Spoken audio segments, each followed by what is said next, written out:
Okay, so isa itsura ng lugar kung nasan ako ngayon. Iisipin nyo bang nasa Japan ako? Ayan, nakita nyo yung paligid natin. Punong-puno ng mga graffiti, stickers. Isasama ko kayo sa kakaibang exploration natin. Malayong malayo to sa mga videos na pinakita ko sa inyo. Marami na ako napuntahan ng mga tourist attraction dito sa Tokyo. Pero iba to at malayo sa mga unang nakita nyo na dito sa channel natin. At excited talaga ako na ikutin tong lugar na to. Nandito tayo sa Shinjuku, isa sa pinakabuhay na lugar dito sa Tokyo. Mapagabi o araw sa sobrang daming tao. Kaya excited na rin ako ikutin tong lugar na to. At ngayon, kasama natin si Michael. Dreamwalker nga pala. At ngayong araw na to, sasamahan ko si James maglibot ngayon dito sa Shinjuku. Tara!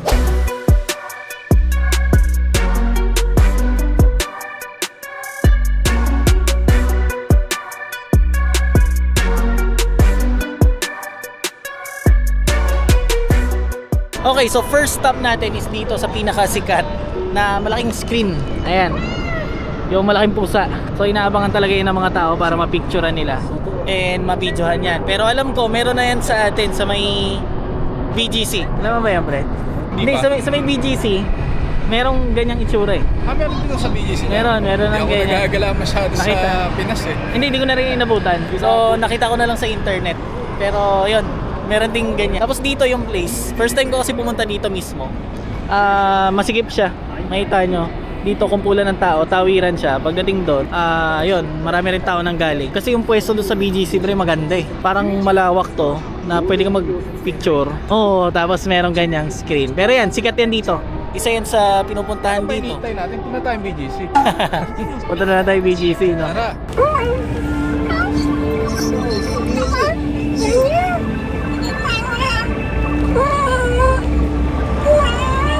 So isa yan sa pinupuntahan dito at madadaanan natin na sikat na photo spot. So dito kasi sa Shinjuku, ang pinunta ko talaga dito is yung Golden Guy. So uunahin namin puntahan doon. Ito kasi paglabas mo ng station, malapit mo na siyang puntahan. Then next na pupuntahan pa dapat muna namin is yung Omoide Yokocho na isa rin talagang dinadayo dito. Ipapakita ko sa inyo mamaya, pero mauuna tayo doon sa talagang pinunta ko dito sa lugar na. Dahil nga ipapakita ko sa inyo yung ibang side or ibang itsura ng Tokyo na iniisip nyo. So siguro dadaanan muna namin yung malaking ulo ng Godzilla dito. Kasi pupuntahan natin doon. Ayun, tayo talaga sobrang busy tong lugar na to. And nandoon yung ulo ng Godzilla na talaga namang sikat na sikat dito sa lugar na to. Ito na yung pinaka-entrance. First time ko. Ayun, nakita yung dahil tao nagpi-picture.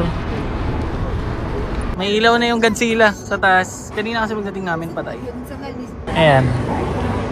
Maraming tao ang hindi pwedeng pumunta dito nang walang kuha dyan sa malaking Godzilla na yan. Tsaka sikat ang lugar na to, itong Kabukicho, sa iba-iba pang klase ng bagay na palagi ko nakita nyo na rin sa internet, no? Tingnan natin kung ano yung mga makikita natin dito habang gumagat. So gagawin namin, photoshoot lang muna ulit kami dito at tingnan natin kung ano pang meron doon. Lapit tayo ng konti. Change lens muna tayo. Kailangan nang gamitin yung panggabi. Pataas yung aperture. So maganda rin yung may mga ganitong camera, pang professional talaga, no? Para syempre mas maganda yung quality. Hindi po ako professional, disclaimer lang. Nagpa-practice pala. Pero syempre magaganda yung magiging kuha. Ako masaya ako sa maliliit kong camera sa ngayon. And iniisip ko kasi, alam niyo naman, lumalabas kami ng pamilya. Medyo mahirap sa akin magdala ng malaking camera. Unlike sa mga ganito, kahit naghahabulan kami ng anak ko, okay lang. Kahit mabagsak, hindi ako masyado mag-aalala. So dito sa part na to, ayan, bumaba na tayo ng konti. At talagang sobrang daming photo spot. Ayan, parang kahit saan kalilingon, maganda yung magiging background mo sa taas, sa baba. So maganda tong lugar na to. And ngayon, punta na nga tayo doon sa Golden Guy. Isa sa pinaka nagustuhan ko doon kasi talagang kakaiba yung lugar na. First time ko pupunta doon, nakita ko lang rin sa TikTok. And talagang iba yung lugar. Makikita nyo talagang sobrang liwanag na itong lugar na to. Hanggang madaling araw, yung mga tao dito talagang buhay na buhay pa rin.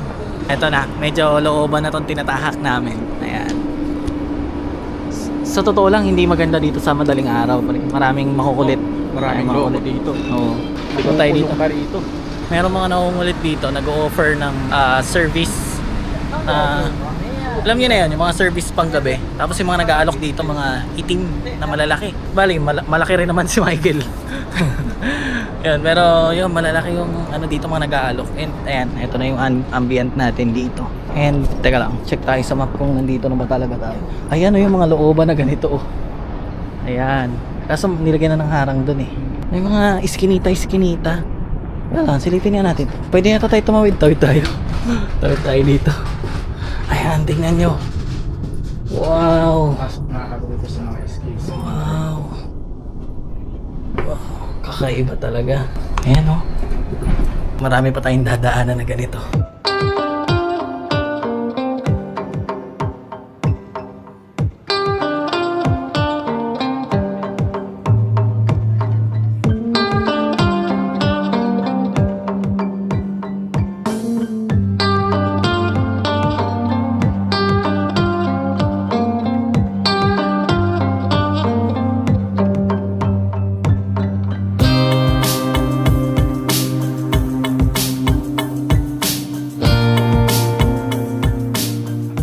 Kakaiba. Ayan o. Sobrang daming sticker. Ayan, makikita natin dito. Mga graffiti.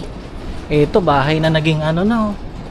Grabe na yung mga sticker o. Dati nakikita ko lang to sa internet eh. At yun nga, etong lugar na to is hindi naman siya talaga pang family.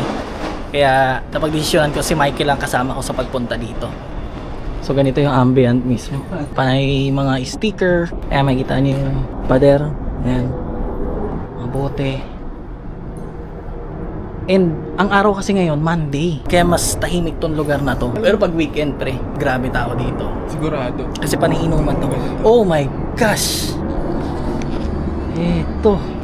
Ano ba yung parang mga nakikita natin sa game, sa anime? Kung alam niyo yung game na Persona, gantong-ganto yung lugar na, yung vibes dito. Ibang klase oh. Ang ganda. Ikot pa tayo. Dito marami ng tao pre. Ayan, makikita natin may mga nagiinom. Pero pasok pa tayo ng isa dito. Eskinita. Tara. Tara. Bawal magkalat. Bawal magkalat. Ibang klase. Ito yung itsura. So itong lugar na to, para siyang marami siyang iskinita eh. Street. Ang tawag dito nga pala is Golden Guy. Pre, pasok tayo. Ang ganda rin dito. Kasi bagong-bago siya sa paningin ko and mukha siya madawi siguro sa ibang tao, no? Pero wala lang, ngayon lang ulit ako nakita ng mga ganitong style. Pero maliwanag siya, although kahit ganito yung itsura, maliwanag. Pero ang lugar na to is ano talaga siya, mga inuman. So tabi-tabi talaga, sobrang dikit-dikit at maliliit lang na mga inuman. May mga shot rin tayo makikita mula doon kay Michael. Mag-testing kaya tayo ng pagkain dito, pre. Tingin-tingin lang tayo. Pagkain, sige. Oo. Ala kasi madalas dito eh. Ay, makita natin may mga maraming foreigner ang nandito. Tingin tayo ng mga pwede natin kainin.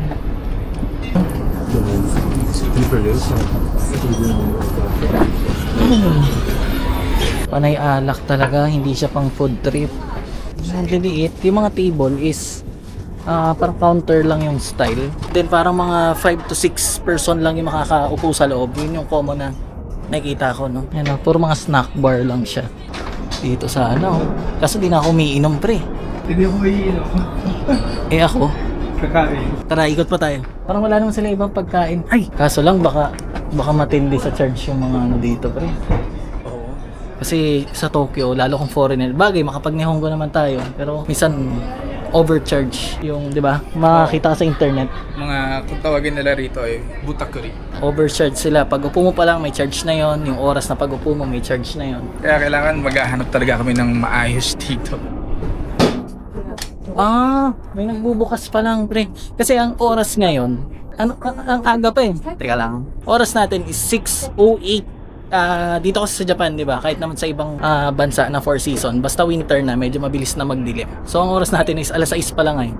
And meron pa lang mga nagbubukas pa lang mula ngayon. So malamang mamayang madaling araw o bago magmadaling araw, bukas na lahat yan. Di ko alam. Dito sa may kalsada, bago ka pumasok dito sa Golden Guy, makikita natin yung mga gate. Ayan, may ilaw. Ganito rin, parehas lang siya nandun sa kabila. At yun. So ang itsura niyan is papasok yan lahat dito, papasok yan. Tapos maraming mga skinny tapalo. Pero yung buo na yan is yun, panay mga inuman. Ang hindi na lang namin napapasukan is etong kabilang side na. Tingnan natin.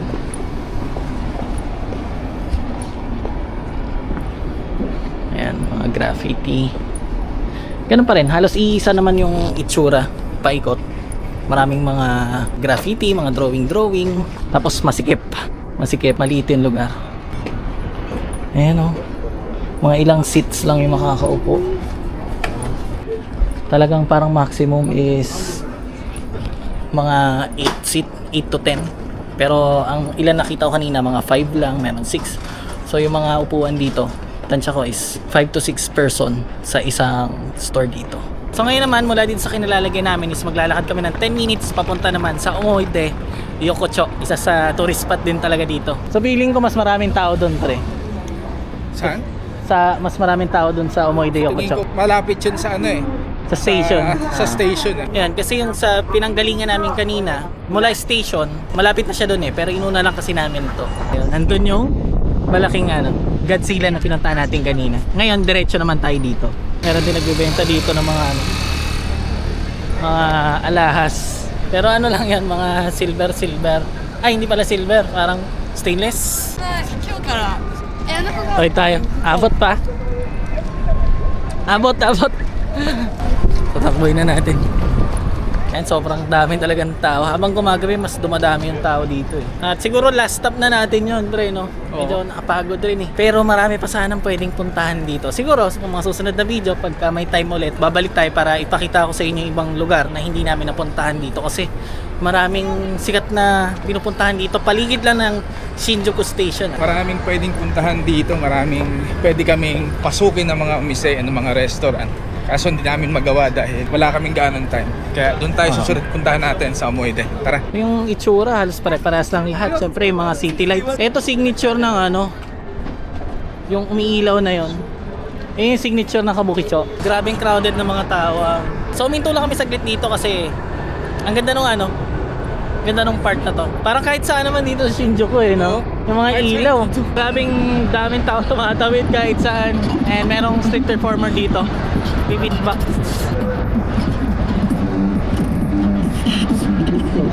Usong-uso rin dito yan sa Japan, yung mga street performer, lalo sa ganitong mga matataong lugar.